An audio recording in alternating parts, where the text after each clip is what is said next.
Hello दोस्तों, कैसे हैं आप लोग। आज मैं लेकर आया हूं ट्राइगोनोमेट्री का फर्स्ट चैप्टर, ट्राइगोनोमेट्रिक रेशियो यानी त्रिकोणीय अनुपात। इसको समझने के लिए सबसे पहले हमको एक राइट एंगल ट्रायंगल को समझना होगा। तो राइट एंगल ट्रायंगल क्या होता है, जिसमें एक एंगल क्या होता है 90 डिग्री का। तो मान लो कि मैंने ए सी बी, ये जो है ए बी सी, ये क्या है राइट एंगल ट्रायंगल है। और इसमें इसको समझने के लिए सबसे पहले जो है, जैसे ये थीटा लेते हैं, तो इसके सामने जो साइड है उसको क्या बोलते हैं, इसको बोलते हैं लंब। क्या बोलते हैं, लंब। और बाकी जो इधर बच गया इसको बोलते हैं आधार। और 90 डिग्री के सामने है जो साइड है, इसको बोलते हैं, जो भुजा है इसको बोलते हैं कर्ण। ठीक, तीन चीज याद रखना है। जो एंगल ले रहे हैं, जैसे मान लीजिए थीटा लिए, इसके सामने को जो भुजा हो जाएगा वो क्या हो जाएगा लंब। और 90 डिग्री के सामने का जो भुजा हो जाएगा वो क्या हो जाएगा कर्ण। बाकी जो बच गया वो क्या हो जाएगा आधार।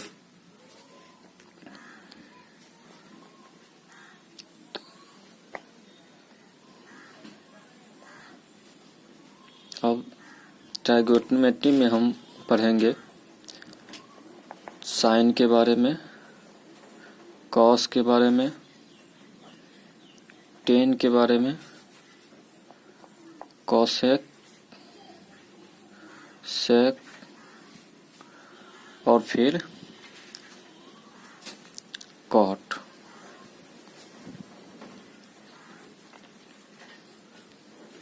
अब देखते हैं एक एक ये क्या होता है। तो किसी भी राइट एंगल ट्रायंगल यानी किसी भी राइट एंगल ट्रायंगल में साइन का जो वैल्यू होता है, जैसे साइन थीटा, ये थीटा ले रहे हैं यहाँ से, तो साइन थीटा का जो वैल्यू हो जाएगा वो क्या हो जाएगा, इसके सामने लंब बाय कर्ण। ये रेशियो, ये जो रेशियो होता है लंब बाय कर्ण का, इसको क्या बोलते हैं साइन थीटा। और कॉस थीटा का इसी तरह से क्या हो जाएगा आधार बाय कर्ण। कॉस थीटा क्या हो जाएगा आधार बाय कर्ण। इसको हम P से डिनोट करेंगे, इसको H से, आधार को B बेस से और कर्ण को H हाइपोटेनस। ठीक, फिर आगे कॉस के बाद टेन। और टेन थीटा जो होता है वो यहाँ से लंब बाय आधार। लंब और आधार के रेशियो को क्या बोलते हैं टेन। लंब और आधार के रेशियो को बोलते हैं टेन। कितनी बात समझ में आ गई यहाँ से कि त्रिकोणोमेट्रिक समझने के लिए सबसे पहले जो है एक राइट एंगल को समझना होगा। राइट एंगल जिसका एक एंगल 90 डिग्री हो और बाकी 90 से छोटा हो। इसमें जिस थीटा को इंडिकेट करेंगे उसके सामने ये लंब होगा, 90 डिग्री के सामने कर्ण होगा और बाकी जो बच जाएगा वो क्या हो जाएगा आधार हो जाएगा। साइन थीटा को समझने की कोशिश करें तो साइन थीटा जो होता है वो लंब और कर्ण का रेशियो होता है। लंब को हम P से परपेंडिकुलर और हाइपोटेनस, कर्ण को S से जो है डिनोट करते हैं। कॉस थीटा का आधार और कर्ण का रेशियो होता है कॉस थीटा। और इसी तरह से टेन थीटा जो होता है लंब और आधार का रेशियो होता है। इसके अलावा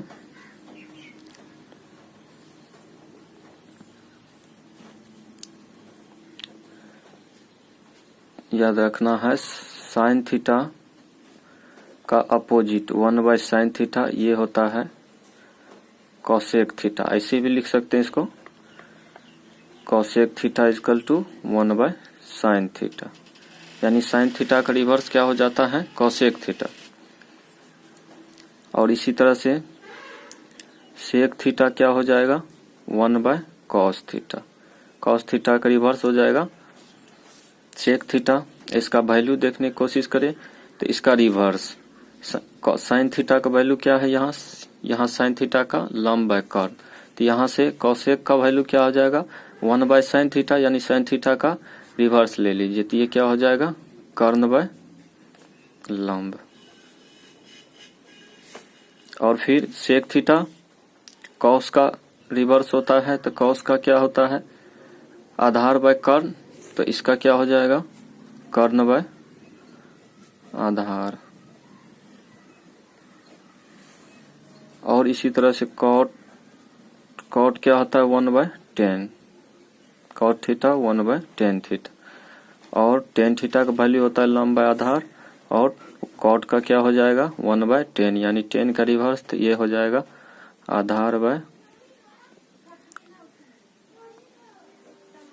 लंब। ठीक, फिर मैंने क्या किया, एक ट्रायंगल ड्रॉ किया ABC, जिसका AB लंब है, BC आधार है और AC कर्ण है। लंब को P से डिनोट किए हैं, आधार को B से और कर्ण को S से डिनोट किए हैं। तो किसी भी राइट एंगल ट्रायंगल में क्या होता है,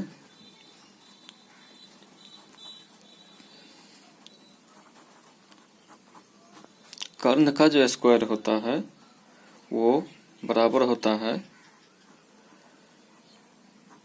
लंब के स्क्वायर प्लस आधार के स्क्वायर की, यानी H स्क्वायर जो बराबर होता है P square plus B square का। ये याद रखना है आपको कि किसी भी राइट एंगल ट्रायंगल में क्या होता है, कर्ण का स्क्वायर इस भुजा का जो स्क्वायर होता है वो इसके स्क्वायर और इसके स्क्वायर के सम के यानी योग के बराबर होता है। ये दोनों के सम के क्या होता है बराबर होता है।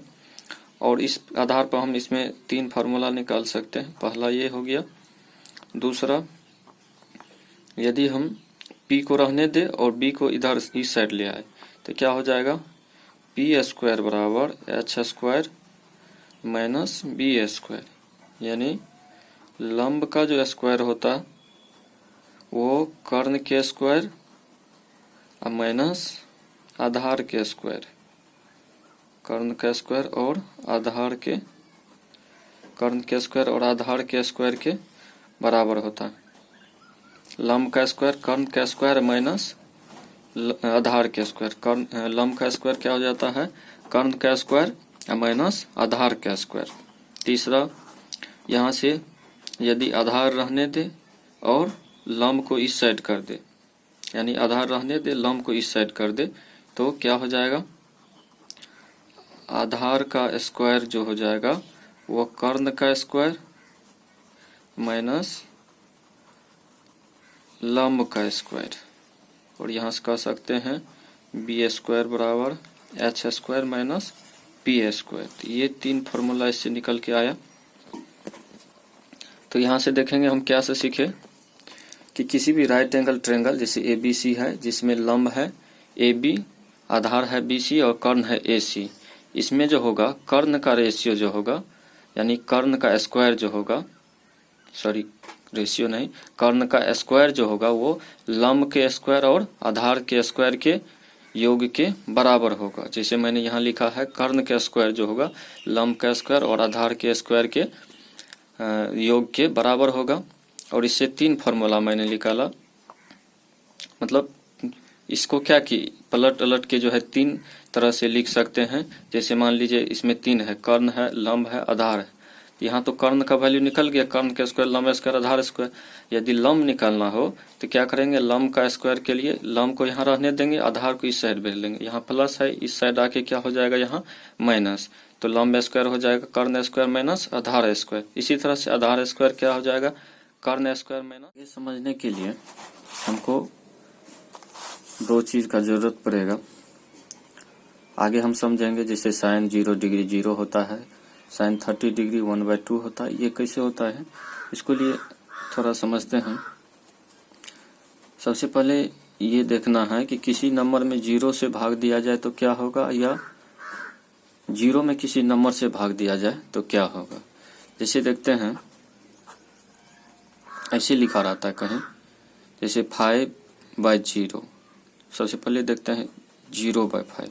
क्या देखते हैं? 0/5। ऐसे लिखिए इसको 0/5। इसका मतलब क्या हुआ? 5 को हम 0 में भाग दे रहे हैं। ठीक, इसको समझने के लिए सबसे पहले आप क्या करते हैं, मान लीजिए 2 से 6 में भाग दे रहे हैं। क्या कर रहे हैं? 2 से 6 में भाग दे रहे हैं। तो आप लिखते हैं 2 से 6 में भाग दे रहे हैं, यानी 2 तिया 6। इस तरह से 6 में 6 गया 0। तो यहाँ देख रहे थे क्या, ये दोनों को गुना करने पर हमको ये वाला आ रहा था। ठीक, तो इसी तरह से यदि 0 में 5 से भाग दिया जाए तो ऐसा क्या नंबर लेंगे यहाँ जो है, जिससे क्या हो जाएगा, ये दोनों का गुणनफल 0 हो जाएगा। यहाँ क्या लेंगे कि दोनों के गुना करने पर क्या आ जाएगा? 0 आ जाएगा। तो 5 से ऐसा कौन सा नंबर लेंगे 0 आ जाएगा? 5 को 1 से गुना करेंगे 5, 2 से करेंगे 10, 3 से करेंगे 15। इस तरह से करते जाएंगे तो 0 आगे नहीं आ रहा है। अच्छा, एक लेते हैं इसमें डिजिट 0। 0 लेने पे 5 और 0 को गुना कीजिए तो कितना आएगा?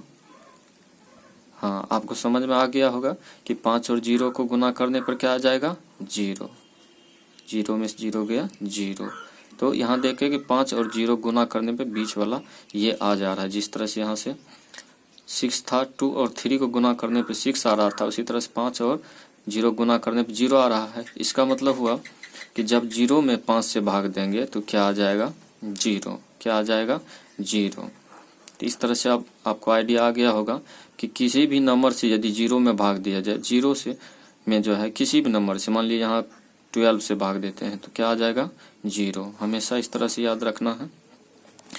इसी तरह से दूसरा कंसेप्ट कि मान लीजिए अब आपको जो है अगला जो है कि मान लीजिए 12 में 0 से भाग देना है। क्या करना है? 12 में 0 से भाग देना। फिर वही कंसेप्ट अपनाते हैं। यहाँ क्या था, 2 से 6 में भाग दे रहे थे, 3 बार में लग जा रहा था, 2 तिया 6, 6 से 6 0 हो जा रहा था। तो यहाँ क्या है, 0 से भाग दे रहे हैं 12 में। तो ऐसा क्या लेंगे कि गुना करने पे 12 हो जाएगा। 0 लेते हैं 0 आ जाएगा, 1 लेंगे 0 आ जाएगा, 2 लेंगे 0। तो इस तरह से देख रहे हैं कि 1 0 लीजिए, 1 लीजिए, 2 लीजिए, कोई भी नंबर इस तरह से यदि हम ले रहे हैं तो इसको मल्टीप्लाई करने पे क्या आ जा रहा है? 0।